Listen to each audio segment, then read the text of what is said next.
Hey everybody, welcome back to the channel. Today is the next installment of The Price of Freedom, Americans at War exhibit at the Smithsonian National Museum of American History, and we are headed to view the next major conflict, World War I, a war that fundamentally altered the course of the 20th century and one that marked a pivotal shift in America's role on the global stage.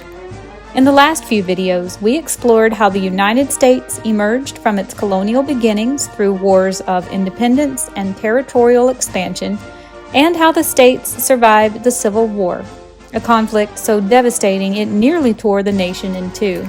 The 19th century was dominated by violent expansion across the continent, including wars and battles in Cuba, the Philippines, and Mexican territories.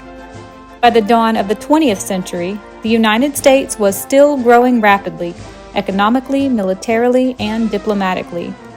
It had become a rising power, one with expanding influence abroad. Few Americans could have imagined what was coming next, the scale and horror of the war that erupted in Europe in 1914.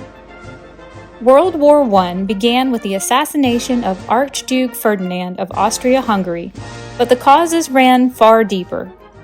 Europe had become a tangled web of alliances and rivalries, fueled by nationalism, imperial ambitions, and military buildup. When Austria-Hungary declared war on Serbia, a domino effect followed. Germany backed Austria-Hungary. Russia supported Serbia. France and Britain were drawn in soon after. What might have been a localized conflict quickly became a global catastrophe. Trench warfare, machine guns, poison gas, and tanks turned the war into grinding and deadly stalemate. Millions of lives were lost. For the first 3 years, the United States remained officially neutral. President Woodrow Wilson urged Americans to stay out of the conflict, calling for peace and diplomacy. But neutrality was difficult to maintain as American ships were being attacked by German submarines, most notably the Lusitania, which was sank in 1915.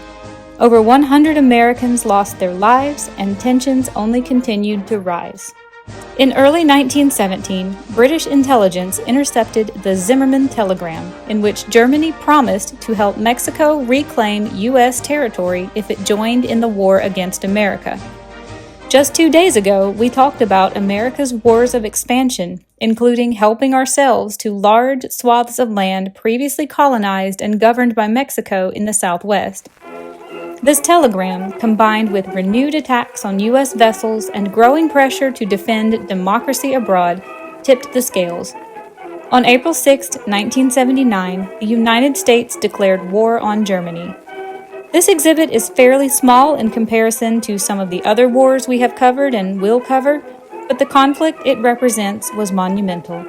For the first time since its humble beginnings, America entered a war not to defend its own borders, but to shape the future of the world. We'll begin here with a look at the Great White Fleet. In 1907, President Theodore Roosevelt sent 16 battleships around the world to impress other nations with America's growing sea power. Roosevelt, who had served as Assistant Secretary of the Navy before becoming president in 1901, believed that the United States needed a strong navy to protect its international interests. He supported naval expansion throughout his administration. In December of 1907, he sent the Great White Fleet on a 14-month cruise around the world. The battleships steamed 43,000 miles and made 20 ports of call. In addition to giving the Navy valuable experience, the cruise demonstrated clearly to other nations, most notably Japan, that the United States could project power into the Pacific as well as the Atlantic. Even before the United States entered the war, private social service and religious organizations in the country had mobilized. The Jewish Welfare Board, the JWB, raised millions in relief funds and maintained social centers for servicemen statewide and in Europe. The JWB, Red Cross, Young Men's and Women's Christian Associations, and the National Catholic War Council deployed tens of thousands of women as uniformed volunteers. This is a Jewish Welfare Board volunteers uniform from 1918 and a British recruiting poster from 1915 showing the RMS Lusitania sinking from a German torpedo hit. The United States was reluctant to enter Europe's Great War, but joined the fight in 1917 to help defeat the Central Powers. In 1914, war had erupted in Europe. In a chain reaction, rival nations entangled in webs of reciprocal alliances took sides. Germany joined Austria-Hungary and became the Central Powers against the Allied forces of France, Britain, and Russia. Few Americans wanted to join this fight. President Woodrow Wilson tried to mediate, calling for peace without victory, but the carnage continued. When Germany began unrestricted submarine attacks on American ships and sought an alliance with Mexico to invade the United States, the president asked Congress to declare war. Within 18 months, the sheer number of American doughboys sent overseas to fight ended more than 3 years of stalemate. Germany agreed to an armistice on November 11, 1918. The United States was entering a war that was already deadlocked. Opposing armies were dug in, facing each other in trenches that ran nearly 500 miles across northern France, the notorious Western Front. Almost 3 years of horrific fighting resulted in huge losses, but no discernible advantage for either side. This is the German infantry in 1918. Here is an entrenching shovel, a .30 caliber Model 1915 Vickers machine gun, a German Model 1915 hand grenade nicknamed a Turtle by Allied forces, an artillery shell of French 75mm howitzer, a German stick hand grenade, and a .30 caliber Mark VI Lewis machine gun from 1917.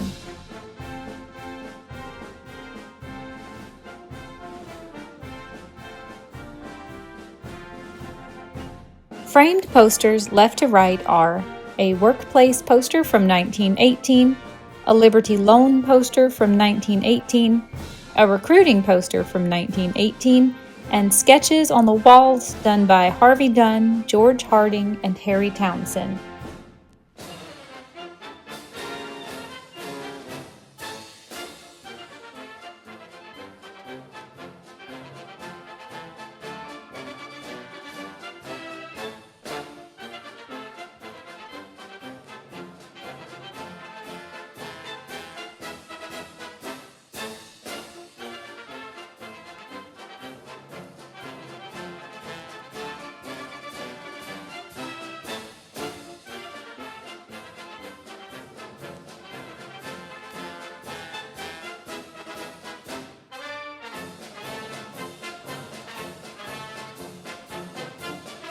Under unprecedented government direction, American industry mobilized to produce weapons, equipment, munitions, and supplies.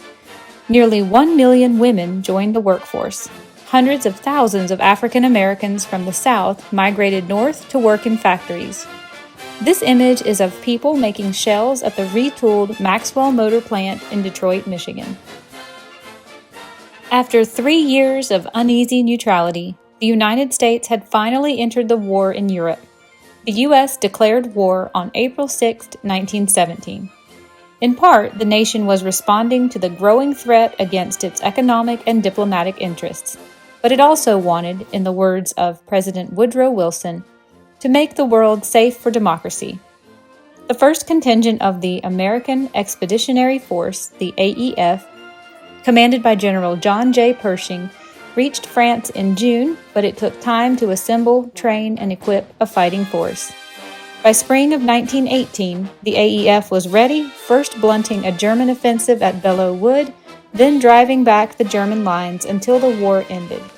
Here we have a fixed-pitch aircraft propeller made by Dayton Wright Airplane Company and a Liberty 12A V-type 450 horsepower reciprocating aircraft engine from 1918 built by Lincoln Motor Company. It had 12 cylinders and was liquid-cooled.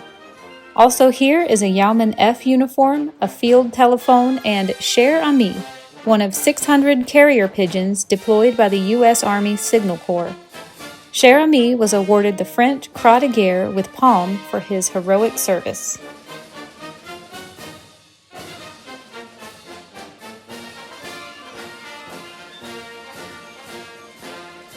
Machine guns, poison gas, and a variety of other weapons killed tens of thousands of people on both sides, but far more troops died under the rain of artillery shells. The dead, often just parts of bodies, were carried back from the front lines. Frequently, an American ambulance driver noted, "There wasn't anything left to bring back." These are bodies awaiting burial, 1918. Telephones were one of several new technologies deployed in the service of waging war. Troops strung miles of telephone wire in the field, allowing instant communication. But the lines proved vulnerable, and the Army often relied on traditional means to relay messages, like human runners and carrier pigeons. These soldiers are unreeling telephone wires. 2 million Americans volunteered for the Army, and nearly 3 million were drafted. More than 350,000 African Americans served in segregated units. For the first time, women were in the ranks, nearly 13,000 in the Navy as Yeoman F and in the Marines. More than 20,000 women served in the Army and Navy Nurse Corps. These are African American infantrymen and yeomen in training. Here we have a blanket, haversack, and a pick-matic entrenching tool, a U.S. Army winter uniform including a .30 caliber U.S. Model 1903 rifle, a canteen, bread tin, wire cutters, first aid kit, mess kit, and a trench periscope, and we have Stubby, the mascot of the 102nd Infantry 26th Division. Stubby accompanied his unit in the trenches. He was awarded a gold medal by General John J. Pershing and made a life member of the Red Cross, Young Men's Christian Association, and the American Legion.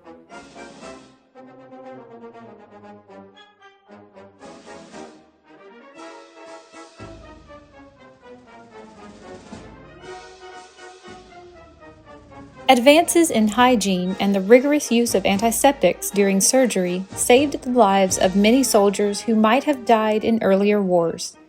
But survivors were often left with disfiguring head and facial injuries. This spurred innovations in reconstructive surgery and facial prosthetics. This is an American soldier with facial injuries, as well as crutches and a prosthetic arm from the early 1900s. 2 million men in the American Expeditionary Force went to France. Some 1,261 combat veterans and their commander, General John J. Pershing, were awarded the Distinguished Service Cross, the nation's second highest award for extraordinary heroism. 69 American civilians also received the award. This is the award given to Pershing. In the United States, widespread social disruption and political change followed World War I. Americans rejoiced at the armistice ending the war, but the Senate rejected the Treaty of Versailles Peace Pact and President Wilson's attempt to include the United States in the new League of Nations. The brief foray into internationalism had exposed the nations to the horrors of war and a flu pandemic that killed millions worldwide. Many Americans longed for a return to the isolationism and social stratification of the pre-war years, but others wanted change. Women won the vote partly for their wartime service.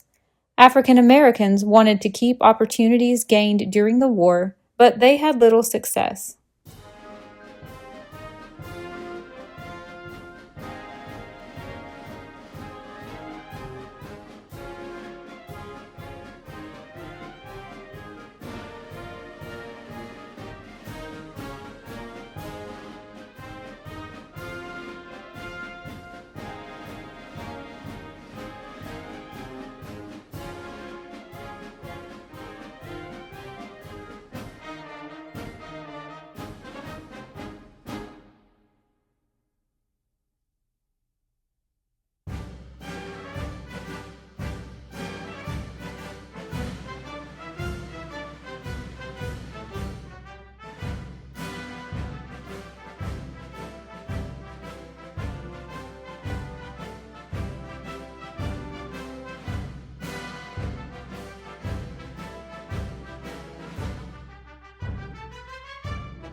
its way.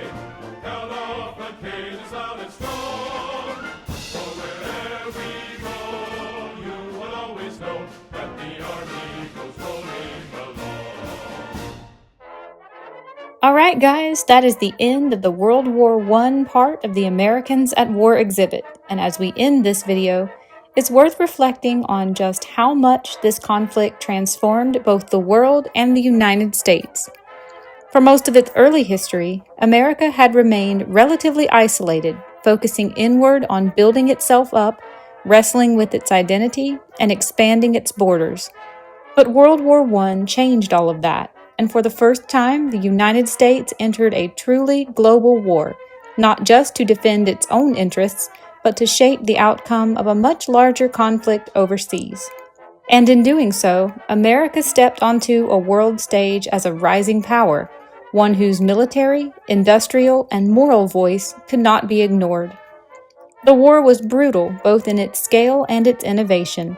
The world had never seen trench warfare, chemical weapons, tanks, or machine guns on such a devastating level before. The optimism and certainty that had characterized the 19th century were swept away in the mud and the blood of the Western Front. Millions of lives were lost, empires collapsed, and new nations were born. Many people believed World War I was the war to end all wars, but that hope would prove tragically short-sighted. For the United States, the aftermath of the war was a period of contradiction. Soldiers returned home to a country that had changed during their absence, economically booming but socially divided.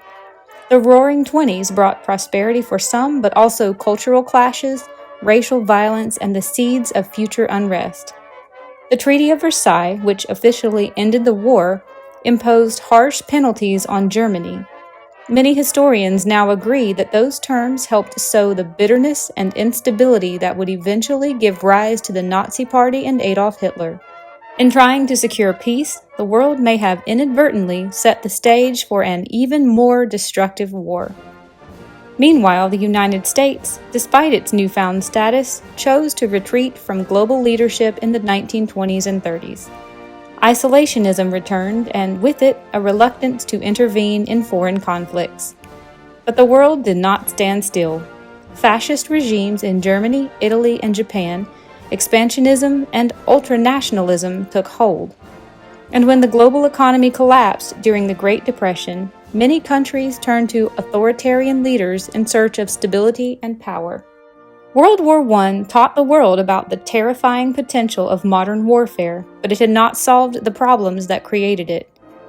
By the late 1930s, those old tensions, territorial disputes, militarism, and ideological extremism had returned with a vengeance. And this time they would ignite a conflict even larger, even deadlier, and even more consequential than the last. In tomorrow's video, we will step into the era of World War II, a war that once again forced the United States to decide, would we stand aside or would we stand up?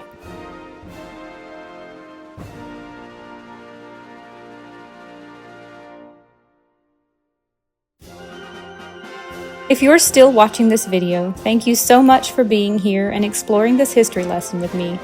I always appreciate sharing these kinds of things, especially with fellow history buffs like myself. I have a postcard from today's video. It's nothing exciting, but it's just the outside of this museum that I'm falling in love with as we visit every single day for a new history lesson on a major American war. If you're the first person to comment and say you want this postcard, I will be happy to comment back with an email address where you can send me a mailing address, and then I'd love to send you a handwritten thank you note for being here and enjoying this video with me. Bye guys, and thank you so much for watching.